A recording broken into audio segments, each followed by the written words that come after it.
Kalau saya susur sungai ya, nggak jauh-jauh dari jembatan GDC sampai jembatan Panus, itu memang kebanyakan sampah plastik terutama dari kemasan ya. Jenisnya kalau kita bilang itu sampah asoy ya, plastik kresek, itu paling banyak sekali. Yang mendasari kami melakukan aktivitas ini adalah ya tadi ya, kepedulian. Bahwa memang alam yang sudah banyak memberikan manfaat positif buat kita. Sementara kondisi yang di satu sisi yang kita lihat ya, seakan-akan kita tidak peduli dengan alam kita. Nah, dari asesmen itu sebenarnya kami menemukan fakta yang unik karena dibandingkan dengan Makassar, di Depok ini bank sampah ataupun organisasi yang berbasis masyarakat yang fokus ke lingkungan itu sudah ada. Karena di sini banyak bank sampah unit, bank sampah induk.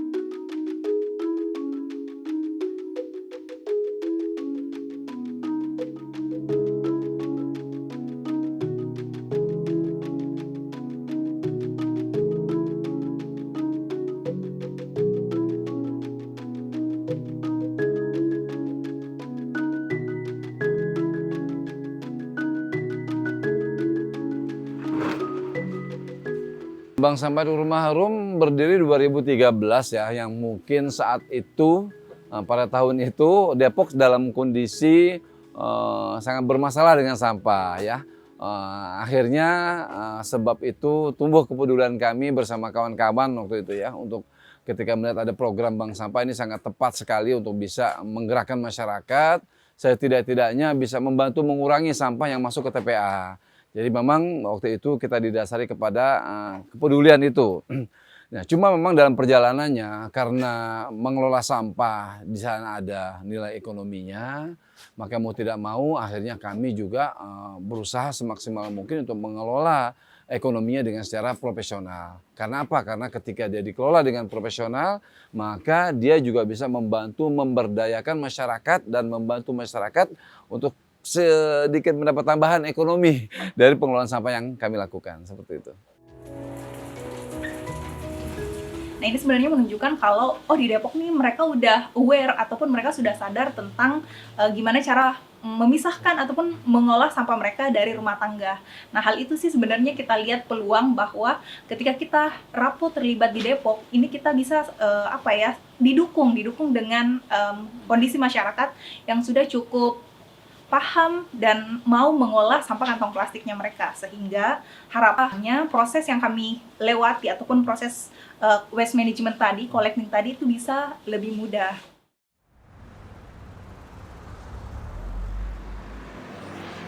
Jenis plastik ini kan macam-macam ya, mulai dari yang terkecil, bungkus permen, bungkus ini. Nah, ini memang tidak kelihatan, tapi perilaku pemilahan mulai dari hulu dari masyarakat ini menjadi sangat-sangat penting.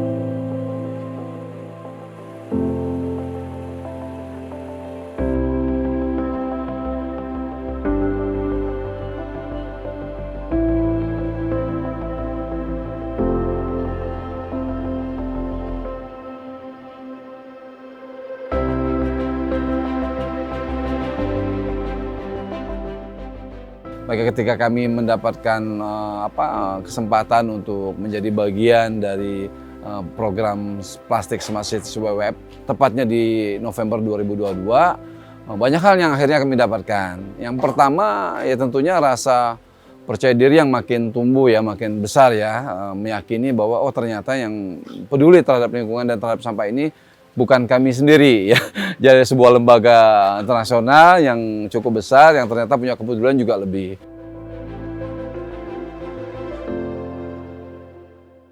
ketertarikannya sendiri sebenarnya terletak di kesamaan value. Karena dari program PSC sendiri, mereka kan mau mencegah kebocoran plastik sampai ke lautan. Nah, sedangkan Rapo juga bergerak di single use plastik. Ada value yang sama, di mana kita sama-sama mau nih menyelamatkan sampah kantong plastik ataupun meningkatkan nilai dari sampah kantong plastik itu sendiri. Nah, selain itu sebenarnya dari WWF sendiri juga mendukung value ke pemberdayaan perempuan kami, karena mereka melihat bahwa program-program yang kami lakukan tidak hanya fokus ke lingkungan, tapi juga fokus ke pemberdayaan perempuan, meningkatkan skill keterampilan hard skill maupun soft skill ke perempuan yang kami libatkan, sehingga dari situ terjalin kolaborasi sampai sekarang.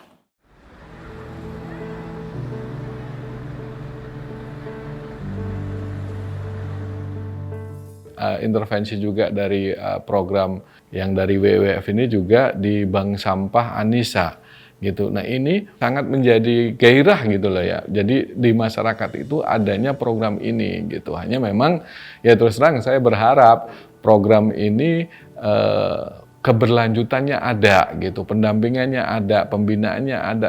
WWF ini sustainable ya. Ya kita berharap program ini terus berlanjut dan lebih banyak menyebar gitu.